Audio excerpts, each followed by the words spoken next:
Welcome to the D&D Fitness Radio podcast, brought to you by your hosts Don Saladino from New York City and Derek Hansen from Vancouver, Canada.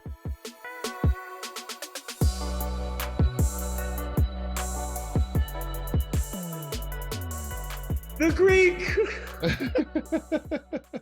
The Greek. Hey, dude, I've been trying to work the Instagram. I don't know. 5 years, man. What do you mean you're trying? 5 years in. I love you though, brother. It's good to see you. No, I have. I've lately, it's good to see you as well. Like lately, the last 6 months I've been working at it. I'm up to about 1,190 some odd people, but trying to get it even more. Like I do a story every day and I try to post every second day. Yeah, good. That's smart. And did Derek tell you that him and I are trying to do an event? In Vancouver. You should come do it with us. When is it? We don't know. I'm waiting on Derek to take this.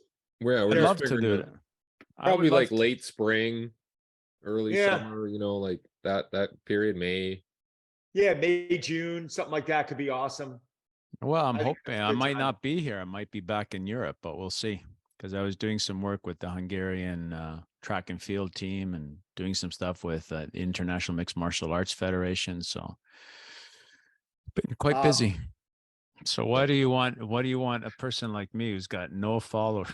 I'm going to tell you why. And hopefully you're recording this already. I don't give a shit about following. Like I care about people. I care about people and I care about if they're good or not.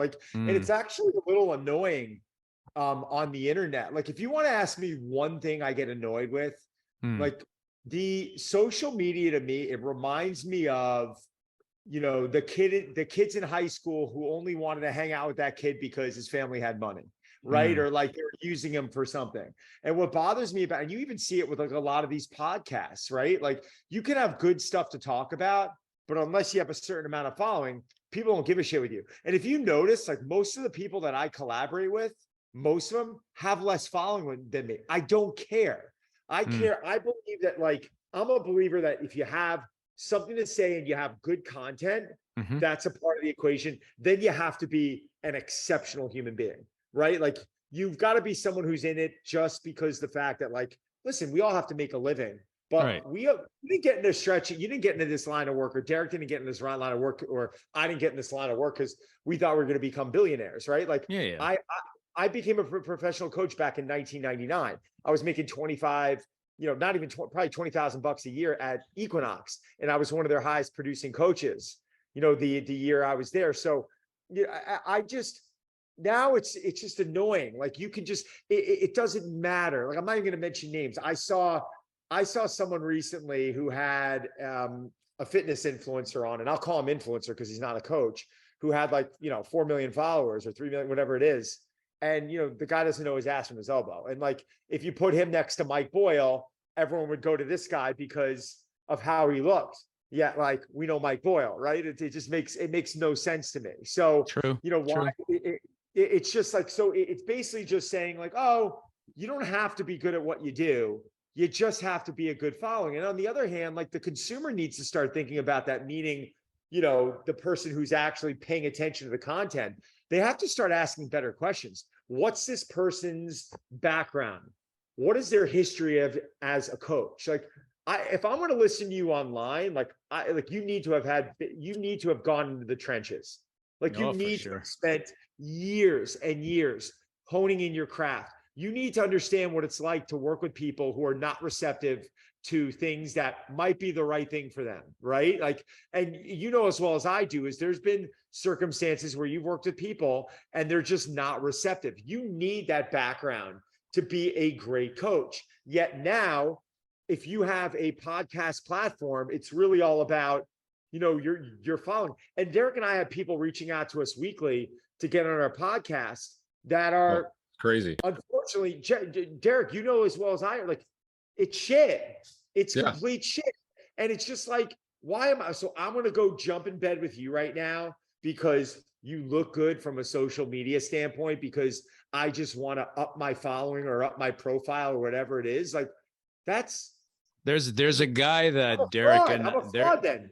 There's a guy that Derek and I know, Rick Celebrini, who basically has no social media.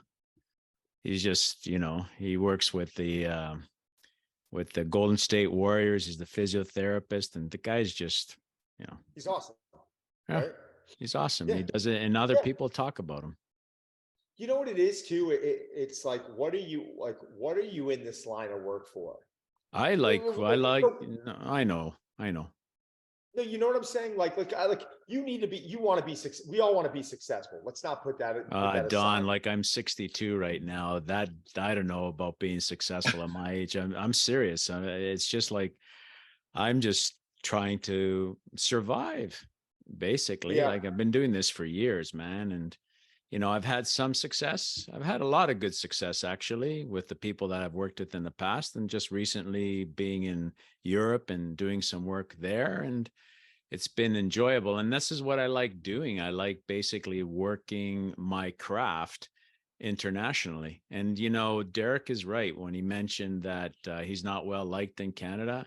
Canada is a very, very particular type of market. It's so ultra conservative. It's just doesn't think outside of the box. And I've had more success in other parts of the world than I've had in this country. And give you a personal example. I am not a registered, practitioner, meaning like a physiotherapist, an athletic therapist, a massage therapist, a physiotherapist, osteopath,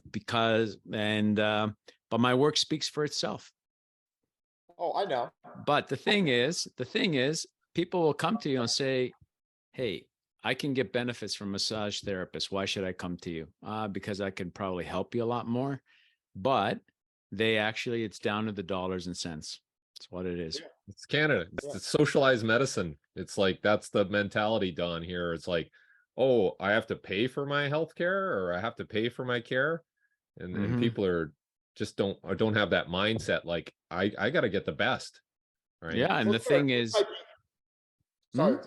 Go. No, I was just going to say, it's just that it sort of puts this doubt in your head, my head personally, that maybe I need to go back to school and do a massage therapy degree for what? So a person can actually claim me 5 times a year. It's just, I don't know. Derek, maybe Vancouver's not the area you want to go to. Maybe deep down inside you're saying, no, this isn't. Maybe we want to do New York. I don't care. I would, if I were you guys, man, do it in New York. Vancouver's a beautiful place of the world, but the thing is, you're not going to, you're going to try to get more people try to fly in. That's not going to happen. You try to get people from from Toronto to go to Vancouver. That's not going to happen. You're more likely to be more successful in Midtown Indianapolis somewhere. I'm serious, than you are in Canada. Well, I think that, again, people are going to peripherally come to see me, but if they know Don's going to be in town, I think it could be a draw in Vancouver. Okay. So as an international type personality. So I think, that's what I'm kind of work towards. And then we can always do New York any day of the week, Don, right? So I'm more concerned with just this has been my business plan. Like, I want to create good stuff. I know that doesn't sound too technical, but I want to work and I want to partner with people that are good people that I feel like we have something valuable to offer. And I feel like if you build it, he will come, right?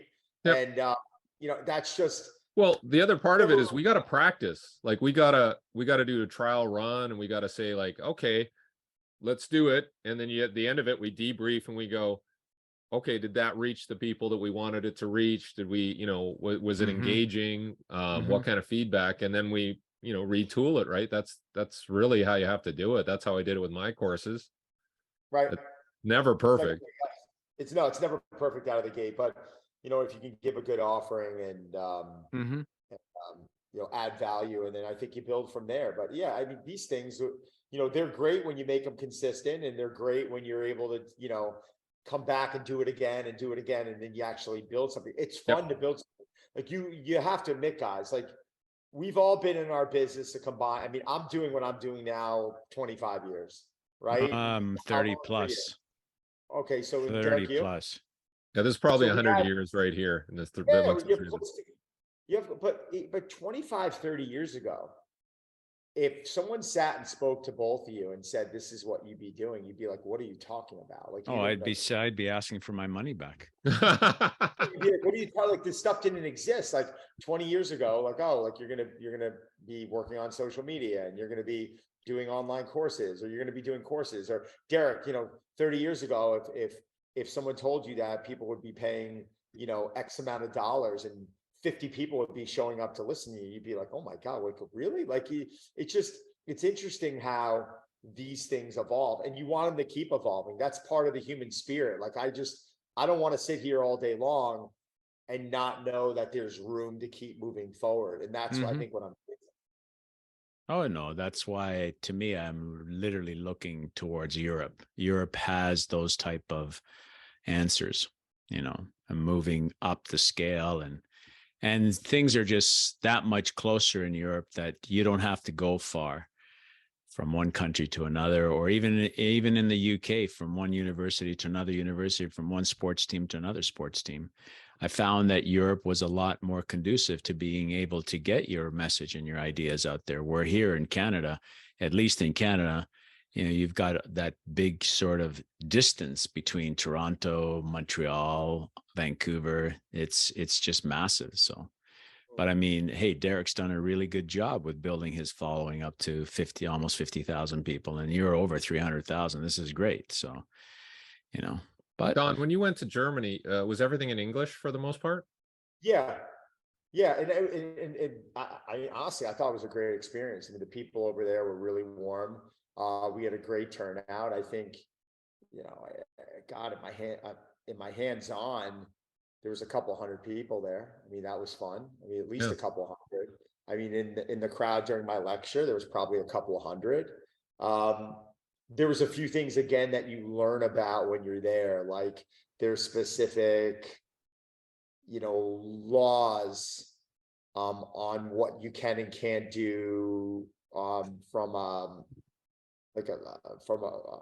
a sales point from social media or selling programs. Yeah, there's certain things that like there was one thing where like someone came up to me in the crowd afterwards and like, they won't allow you to do that in Germany. I'm like, what? They're like, it was something about something with paid spend or I forgot what it was off the top of my head, but it was something to that effect where they don't let you do it. So right there you realize that, oh, when I'm coming over to these countries, like you have to like, how do you do your due diligence on that, right? Like, how do you find out if something's allowed or something? And granted, like if there's one thing out of your whole presentation, not the biggest deal, right? But wow, you want people to have value. You want them. Actually, no, I gave 3 talks. I'm forgetting it. So I gave a workout, which everyone was really, that was their biggest turnout. And then I did a full day seminar, which we had about at least 100 people for the full day seminar. And then the lecture was probably another couple hundred people. So it was well received. Munich was a great city. I had a lot of fun. Oh, I love Munich. That's where I was just in end of August or middle of August to the end of August. I was at the European Championships with the Hungarian national track and field team. And oh my God, Munich is what a beautiful city. Wait, where was that being held? Was that where the Olympic Village was and the pool and all that? That's where I was. So I obviously you wouldn't know this, but I did that open water swim with the Navy SEALs, around the Statue of Liberty up the Hudson. And when I went to Germany, I think it might have been, God, I'm forgetting now, it might have been June, and my swim was like July. So I needed a pool. So I literally got off the plane. I was on a red eye and I checked into my hotel and I literally grabbed my buddy and I said, let's get in an Uber. We got to go. We're going to the Olympic sized pool. We jumped in the Uber. But I didn't realize it took us an hour to get there. So paid for Munich. An hour. Yeah. Paid for an hour, Uber ride. And it showed up, but was in this magnificent Olympic sized pool. And I remember walking through that whole village, just being like, is that the village that actually had the glass, like the drapes, the curtains? Yep. That's where we had the European Championships. It's a beautiful, beautiful state. It's 50 years old, that stadium. Amazing. It's amazing. And I mean, that stadium also has the history of being probably the only Olympics where there was a killings, like it was the PLO and the Israeli athletes that were shot. Yeah, I And, remember that. I remember yeah, that. but it's a beautiful stadium and track and everything. And but we were staying in downtown Munich in a place called close to Marienplatz, which is the main square in Munich. It's an amazing city. I couldn't say much. I mean, I really enjoyed Munich. That's all I can That had say. to be what, early set. I remember that was early 70s because that's when Steve Prefontaine. 72. Yeah, 72. So That's Steve pretty Prefontaine was there, Don. Charlie Francis competed in the 72 Olympics. And in the so did Mark Spitz, who Yeah. won 7 gold. Yep. So It was an amazing venue. Unfortunately, it has a dark cloud. So they Yeah, call because it. because of the Israeli killings, right? How many Israeli athletes died? Like 8 or something like that? 7. Yeah. Yeah. I know. It's What were they gunned down in a? Were they gunned down in a chopper, or what I happened? think a grenade went off in a chopper. Yeah. Yeah. So when they were trying to do a rescue and somebody put a grenade in the chopper, blew it up. Yeah, it's pretty tragic. So craziness, man. That's 50 years already, huh? Yeah, 50 years. This is why they said 50 years at it's called Back at the Rooftops. That was the sort of insignia for the European Track and Field Championships. Yeah. But I think, Don, you could probably do those same presentations, plus a few other things in Vancouver. And then Nick could do like a stretching lecture and then a stretching practical. And like we could fill it out pretty easily. Sure. I mean, the beautiful thing about stretching that a lot of people have not really glommed onto is it's not just about increasing ranges of motion. There have been studies that have been done that have come out of Harvard recently that have looked at cancer, breast tumors in mice, and they have shown that stretching influences the tumor microenvironment around the actual tumor itself and has decreased the size of the tumor cell by 52% of its volume just by being very gentle. So they're seeing this whole concept called mechanical transduction, which just basically means an external mechanical force, which is stretching. Gentle stretching, by the way, not very aggressive stretching, because if it's aggressive stretching, you're going to stimulate the sympathetic nervous system, which stimulates pain, which stimulates or causes inflammation.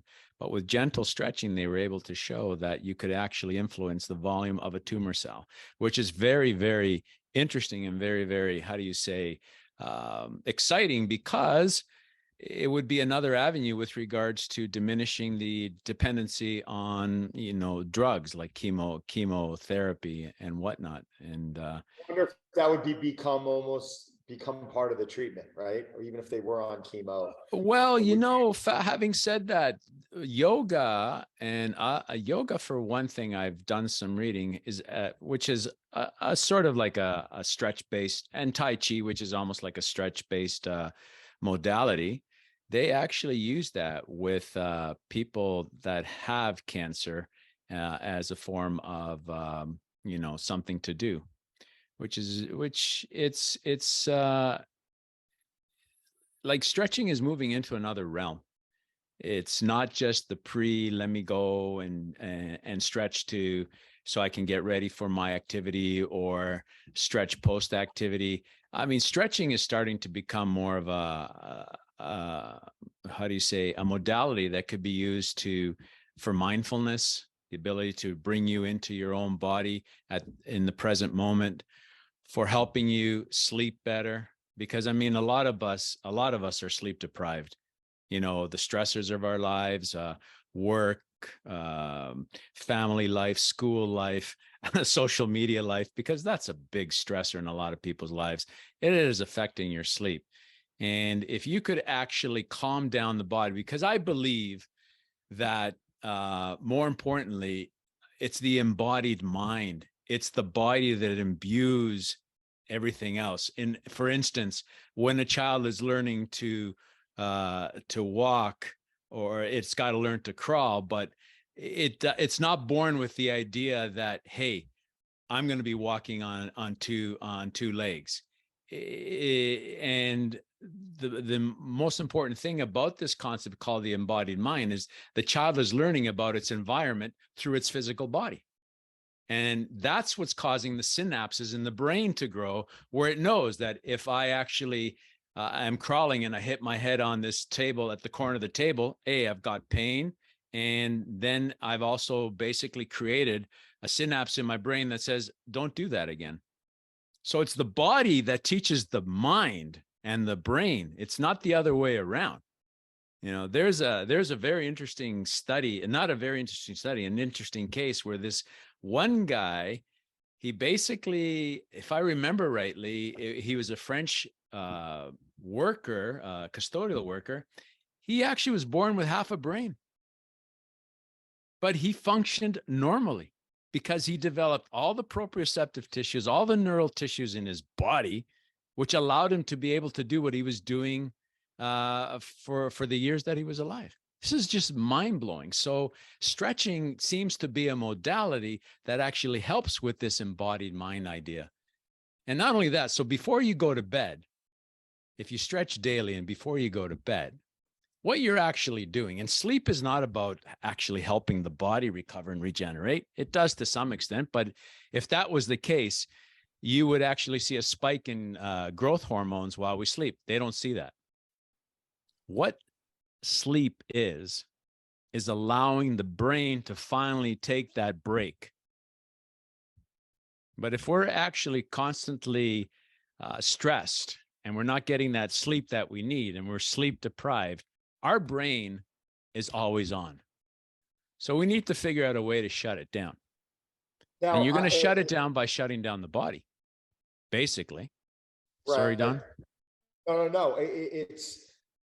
Listen, I'm bought into it. I mean, not because I've been a coach for 25 years, but I'm actually more impressed with the effects that it's doing for me in the evening. So like, during the day, I'm moving, dynamic warm up, you get your training in, whatever that is that day, and you're on your feet, etc. But where I've seen the most significant difference in my life, and I've measured it through readiness trackers. I've used whether it's Aura or whether it's Brightbed, where I track on when I sleep, or Morpheus, or Apple Watch. Like, I experiment with different stuff to see those trends. It's part of what I do.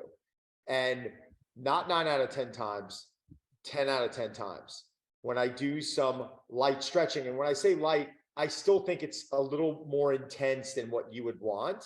But when I sit there for 10 minutes and I go through some hamstring stretching, some quad stretching, lat stretching, and it's just very light and it's breath work, always, not sometimes, always, my sleep quality improves. Whether it's my deep sleep, whether it's my restfulness, whether if I wake up with a lower resting heart rate, my quality of sleep is just better. How do you quantify microstretching? How do we know if we're going too intensely or not? Because I also think stretching could be discouraging for people, right? Like, it's painful if you're not used to doing it, and people never relax into the stretch. It's like training. I say consistency trumps intensity. Just get moving. How would you encourage people to do this the way that you teach it, which, in all fairness, I think it's an easier way to do it than what most of us have been taught? Well, first and foremost, let's look at some work that came out by Lucille Smith down in North Carolina in the early 90s, where she basically compared stretching, static stretching, and ballistic stretching, and conclusively showed that if stretching is done to the point of pain and discomfort, it actually causes DOMS, delayed onset muscle soreness. This is through stretching. And why is that? Because when you stretch the point of pain and discomfort, you're activating the sympathetic nervous system, as I said previously, and you're causing inflammation. You are causing muscle damage or neuromuscular damage, right? So would it even be like a catabolic response, like where it can break down the tissue? It does. Stretching is a very powerful sort of force, and you can actually Well, I want to add something really quick. I saw this recently. All right. And it reminded me of you. And it's ironic that we're on right now because you were a late guest. At any point, Derek and I will always have you on. We absolutely love you. But Derek and I stretched when he was here, and it was so light and so pleasant to the point where actually, Derek, I don't know if Derek knew You that. fell asleep on me. Fell asleep on it. It was that enjoyable. And in the last week, I've been getting into positions and I've been pushing it a little bit. And knock on wood, I very rarely pull anything. I very rarely get hurt, get spasms. I'm knock on wood for 45, like I'm ripping through it. But lately, when I've been stretching, I've been pushing it, and my low back has gotten really sore. And then yesterday, I was doing trap RDLs, and I got a spasm in my back, and I had to pull back, and I knew it was from the fact that I was probably doing too much, and I did cause some inflammation in my lower back. For sure. And the thing is, you got to look at the autonomic nervous system. And this is what I've been trying to get to people from a stretching point of view, because microstretching is also a neuromodular technique, basically looking at how are we going to work with the neural system to be able to facilitate the best type of environment to allow our tissues to heal properly. So when people are stretching to the point of pain and discomfort, as I said earlier on, it's a sympathetic nervous system. But in order to help the body heal, in order to help it calm down, and breath work is a very important thing to add, Don, because you're trying to stimulate the parasympathetic nervous system. And what nerve are you working with if you do that? You're working through the vagus nerve, which is cranial nerve number 10. And that is the actual parasympathetic hotbed. So breath work, this is why breath work is very important as well. That nice deep breathing into your abdominal using your diaphragm and all this, that stimulates the vagus nerve. Actually, the ventral part of the vagus nerve, which is very, very important to keep in mind because the vagus nerve splits into two. There's the dorsal and the ventral being anterior, dorsal being posterior. It stimulates the ventral part of the nerve. Of the vagus nerve. If you stimulate the posterior or the dorsal part of the vagus nerve, you get depressed. It actually leads to depression. So by being very gentle, not causing pain, and stimulating the anterior part of the vagus nerve through breathing and through gentle stretching, you're actually priming your body to recover and regenerate properly. And so you asked the question about microstretching. Well, microstretching out of a scale of 0 to 10, and we've said this in previous podcasts, if 0 represents no stretch and 10 represents the point of pain and discomfort, microstretching is around a 3 or 4 out of 10. So basically, it's just at that first point of when you're just starting to feel a nice pull, or it's like putting your hand in lukewarm water. Because when you go, and my research has shown through the research that I've done for my PhD, which got turned into a book by Springer Nature, it's a very bio, how do you say, biomedical. It's highly technical, right? It's highly technical, but my research was the first research to look at human subjects, blood biomarkers. So I was wanting to measure inflammation. So you do that through blood biomarkers, and the ones that are consistently shown through research, and I'm going to name these, they're pro-inflammatory cytokines. They're interleukin 1, interleukin 6, and tumor necrosis factor alpha. But these ones are released. And here's an interesting thing. Let's segue a bit. Why was COVID so, serious? Because COVID was a cytokine storm. The same proteins, pro-inflammatory proteins that are released in the body during aggressive stretching, during training and trauma, when you're breaking down your tissues, are the same types of pro-inflammatory proteins that were released during COVID. This is how the body responds to its environment, because inflammation is gathering information of its environment.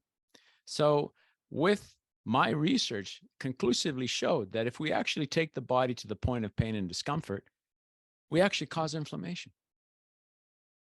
So it makes no sense. It behooves the person to be able to say, hey, I'm going to stretch to the point. And like you said, Don, you pointed out that people don't like stretching because it's painful. Yeah, of course it's painful if you do it aggressively. And who wants to basically partake in pain all the time when they're doing stretching? They'd rather, listen, people would rather lift weights, and it's painful. It is painful, but they see that they're getting some benefit of it. We're like bigger muscles, bigger chest, whatever. But with stretching, if I'm going to go to the point of pain in order to increase my range of motion because I think I really need it, you're less likely to do it. And this is why it's very, very important that we need to actually extricate stretching from just being part of a daily training program to realizing that stretching can sit as a modality on its own with regards to not only helping the body recover and regenerate, but it also helps the body from a mindfulness point of view. But more importantly, it actually helps the body recover, relax, regenerate, and helps. If you get all that stuff, it could actually help you sleep better. Don, how has it been? Yeah, again, you mentioned the wearables that you have. You've pretty much been able to kind of track those things. Yeah. I mean, obviously I have my favorite tracker. I'm at the point now where, I love Aura, but, I used to in the beginning, per Brandon, Marcelo, well, what's better and what's more accurate? Like, what I've noticed is that they're all giving similar trends, right? Like one can be off by 2 hours of sleep, right? Let's say this. I'm making this up right now. This isn't the truth. I'm not bashing Apple Watch, but let's say Apple Watch claims I've got 6 hours of sleep last night, and Aura says I got 7.5, like real sleep, right?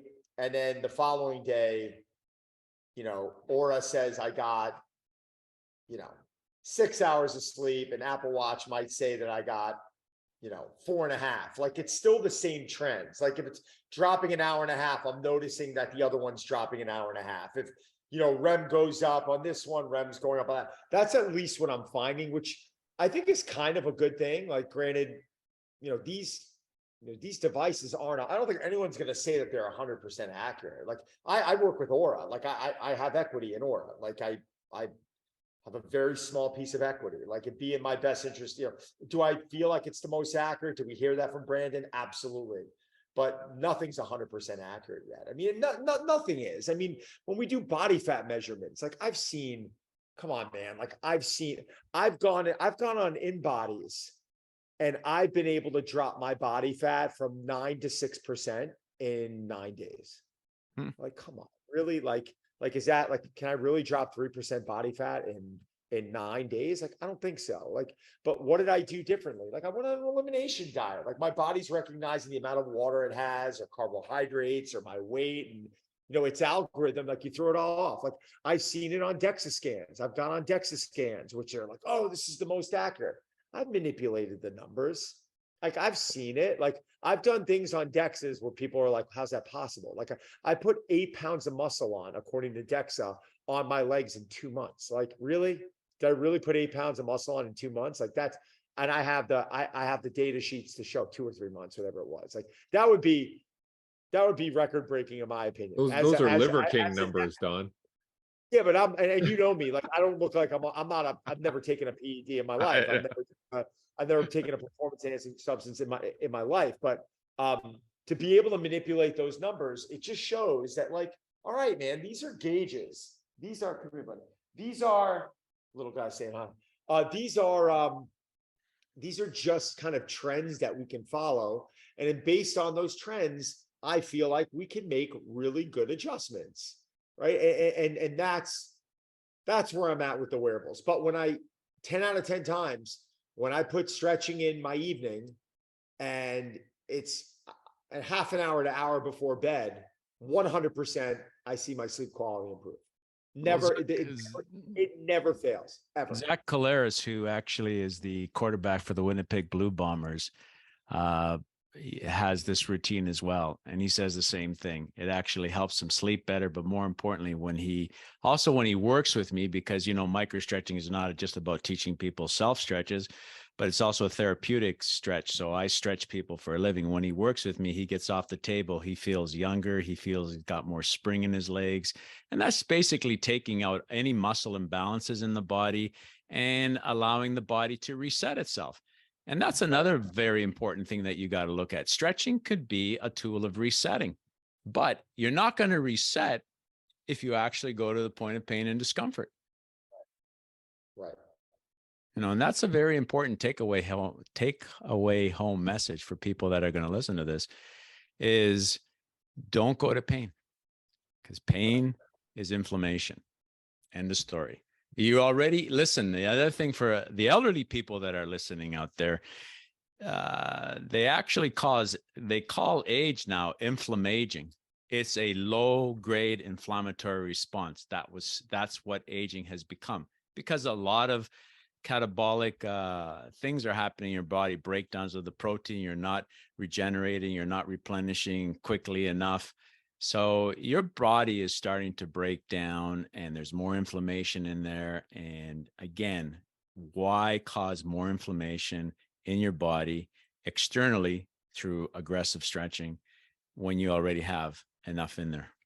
You should create like a pre-bed 10-minute stretching protocol. Like that's something that would rip. And I really believe, listen, it's marketing. There's so many other things that you have to offer, but you got to get people in the right direction. And I can't stand where like there's this whole like viewpoint, there's this whole thought process that like people have to exercise for X amount of times during the day, and it's or X amount of time, 90 minutes or 60 minutes. Like there's always like whoever really attached this number to all this, like whoever said 3 sets of 10 is the standard. Like there's just, and I think what we need to start doing is, if you can get people moving from more of a minimalistic approach, if you can show them that, hey, you can do this, this can improve sleep quality, it's enjoyable, it doesn't have to be intense. I've known this about microstretching since I met you. I met you when? 4 years ago, 5 years ago through Derek. 4 or 5 years ago, yeah. Yeah, Derek's known you for who knows since how the long. 90s, man. Forever. Actually, Derek was one of the first people that worked with me with microstretching. We go way back, and and he's taken the concepts and has worked with athletes as well. And we've had numerous talks, but it's true. It's, it's creating a pre-bed routine is something all three of us can put together and sell if we wanted to as a little booklet. And I can put all that material together for you guys. But the thing is, again, people have to realize that they have to become aware of their bodies. And this is another thing. We're not really in our bodies. We're everywhere else but our bodies. We're about the past. We're about the future. We're never in the present moment. So this is where stretching done properly, or even microstretching, can actually bridge the gap where we're now going to take the time to put, and the other thing that people have got to realize is body position. Placing your body in a certain position to eliminate muscle contraction, and this is something Derek and I talked about many a times before, is very, very important with regards to being able to allow the body to relax. It makes no sense for me to try to stretch my calf while I'm standing. I use this example a lot, all the time. And people say, but that's how we're taught to stretch our calves. Yeah, but if you really look at the calf muscle is a postural muscle. So it's been designed to keep me upright. So that means it's contracting. It means that it's on. It's active. If I really want to stretch my calf muscle properly, I should basically sit down. As soon as I sit down, my muscle is more relaxed. The neural system is more relaxed. Now I've got a better understanding of how further I can go with the stretch. Where the other way, my body is loading the stretch. So placing your body in certain positions prior to stretching, like stretching your glutes, because there was an Instagram post a couple of days ago. Thanks for liking it, Derek, on my story. And if anybody actually wants to connect with me, it's at microstretching on Instagram. I got to put a plug in there. You're not popping up. I got to put my notifications on with you. Okay, because I'm not getting it. I'm doing it right away. You know, it was actually somebody else from TLA, Train Like an Athlete, Jason Kyle, who actually posted it as a story, and then I reposted it. But there is a stretch there, the glute piriformis stretch, which you're basically lying on your back, pillow underneath your head, putting your legs up against the wall and crossing your leg over. Very, very relaxing stretch, you know, and that's where you take in this whole concept of breathing. Remember, we talked about the vagus nerve, the ventral part of the vagus, the ventral part of the vagus nerve, the anterior part, which is very, very important. This is where people have to basically take those deep breaths. And 6 deep breaths is about 60 seconds, which is about a minute. This is what I often say with microstretching. It should be about a minute in length, you know, which is very important to actually help the body deregulate, or how do you say, relax itself, which is what we're trying to do. You know, I've had patients of mine use my stretching on airplanes that have had bad backs. I've showed them things to do on a plane, and they get off after 5 or 10 hours of flying, and they feel that they can actually handle the getting off the seat, which is very, very important. So yeah, it's about being gentle. It's just about listening to your body. I think there's some products here that you could create that could be very useful. But I think, again, you got to introduce it to people in a very, understandable, very, short term. I think anytime in the evening you start having someone do something for, 15, 20 minutes, it just becomes very, intrusive to their schedule. It's not about giving them what's best. It's giving them what's going to work, right? Well, if we could see some progress here, we can get them doing it consistently, then why not 8 minutes? Like, I've seen a benefit from doing under 10 minutes. Like, I'll set an alarm and I'll literally just sit there and lightly stretch for no more than 10 minutes. Some nights I feel like going longer. I might go a little bit longer, but on nights where I'm just tired and I'm like, I can't keep my head up. Like, we're trying to relax and trying to get to that point. And that's what I want to see done. I'm going to talk to you a little bit more about this, obviously, because I would love to sit down. Derek's been on my case for years. I am, and and God bless him. I'm not a marketing person. I've got ideas. I mean, I know about stretching because I've made that my life's purpose. So anything that can actually help get it out there and be able to have people benefit from the power of being gentle with their body and stretching is a very important thing. Well, Derek, I can create a product with him that, like me and you are doing with the running program. Yeah. Like, so and I think the targeting should be, what's the benefit? So in this case, the product is sleep enhancement. So he creates a stretching program for sleep enhancement. And rather than talk about stretching, you just say it's sleep enhancement, and then there's stretching as part of it, program. 10 minutes to a better night's sleep, and better movement in the morning. 8-minute abs, right? But basically that's what we're doing. So you do that, like 10 minutes to a better night's sleep, while and feeling better the next day when you wake up. And then you do one that's like recovery day, like how to recover to the best of your ability, or something like that. Yep. It may be one 10-minute program and then one 20-minute program.